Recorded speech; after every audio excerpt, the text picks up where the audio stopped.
ஒவ்வொருத்தரும் வேண்டிக்கிறாங்க 3 மாலை போட்டால் போதும் 9 மாலை போட்டால் போதும்னு. நிச்சயமாக அது கிடையாது.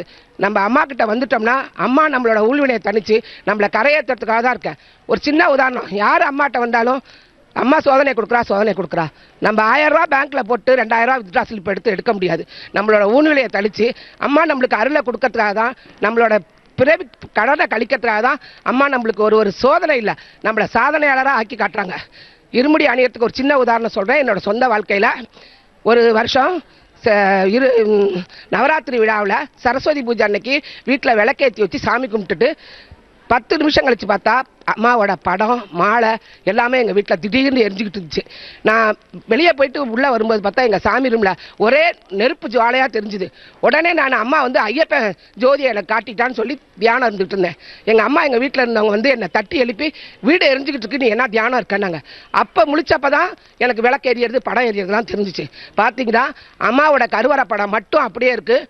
குரு படம் பாத படம் ரெண்டும் எரிஞ்சு சாம்பலாயிடுச்சு. ஒரு படத்தில் நம்ம போட்டிருந்த இருமுடி எரிஞ்சு மணி அப்படியே வெடிச்சு தெரிச்சு வெறும் கம்பி இருக்கு, அதில் இருக்கிற டாலர் உருகி ஊட்டிட்டு இருக்கு. ஒன்றுமே புரியல.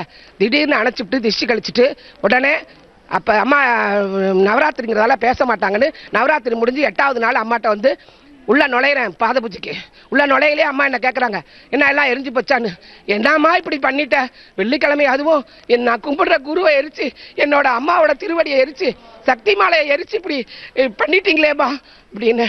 நான் அம்மா சொன்னாங்க, நான் என்ன மகளே செய்வேன், நீ எரிஞ்சு போகணும்னு அந்த நேரத்துக்கு உனக்கு வேலைப்பாடு செஞ்சு வச்சிருந்தாங்க. உன் உயிரை காப்பாத்துக்காக நீ உயிரா கும்பிட்ட திருவடியையும் நீ உயிரா கும்பிட்ட குரு படத்தையும் நீ உயிரா நினைச்சு போட்ட சக்தி மலையும் எரிச்சு நான் உயிரை காப்பாத்தினேன். உனக்கு அப்படி வேலைப்பாடு செஞ்சுட்டாங்க அம்மா. எனக்கு அப்படி வேலைப்பாடு செய்ய யாருமே இல்லைம்மா, நான் யாருக்கிட்டையும் பகையா இருக்க மாட்டேன் அப்படின்னு சொன்னேன். அம்மா நீ நம்பலையான்னு கேட்டாங்க. அம்மா நம்பலம்மா, ஆனா நீ சொல்றதால நம்புறேம்மா அப்படின்னு சொன்னேன். அதனால நீ திருப்பி என்ன சொன்னாங்க, அந்த குரு படத்தை புதுசா வாங்கி திருவடி படத்தை புதுசா வாங்கி அந்த எரிஞ்ச சாம்பலெல்லாம் அந்த சட்டத்துக்குள்ள வச்சு திருப்பி அந்த படத்தை ஃப்ரேம் பண்ணி வச்சு நீ வழிபாடு பண்ணு.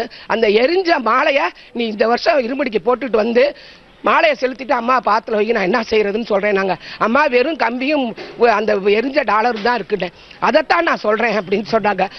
அந்த வருஷத்துல இருந்து அம்மா என்னைக்கு இருமுடி தேதி கொடுக்குறாங்களோ அன்னைய தேதியில மாலை அணிந்து தைப்பூசத்தன்னைக்கு முதல் நாள் கடைசி நாள் என்னைக்கு நம்மளுக்கு மாலை செலுத்துறதுக்கு அம்மா தேதி கொடுத்துருக்காங்களோ எந்த இருமுடி நம்ம உயிரை காப்பாத்துச்சோ அந்த கம்பியை போட்டுக்கிட்டு அந்த வருஷம் 63 நாள் விரதம் இருந்து கடைசி நாள் இருமுடி செலுத்திட்டு அம்மா பாதத்துல அடுத்து வரும்போது அந்த இருமுடியை அந்த கம்பியையும் அந்த டாலரையும் வச்சேன். அம்மா சொன்னாங்க, இந்த கம்பியையும் தண்ணியில விட்டு அந்த எரிஞ்ச டாலர் உருகிட்ட டாலரை அம்மாவோட வீட்டில் போய் கேஷ் பாக்ஸில் வச்சு பாரு, அம்மா உன்னை காப்பாத்துவா. நீ இத்தனை சக்தி மாலை போட்டு இத்தனை தடவை பால் ஊற்றி இத்தனை தடவை நீ அம்மா தொண்டு செஞ்சதால தான் உன் உயிரை காப்பாத்துட்டேன்னு சொன்னேன்.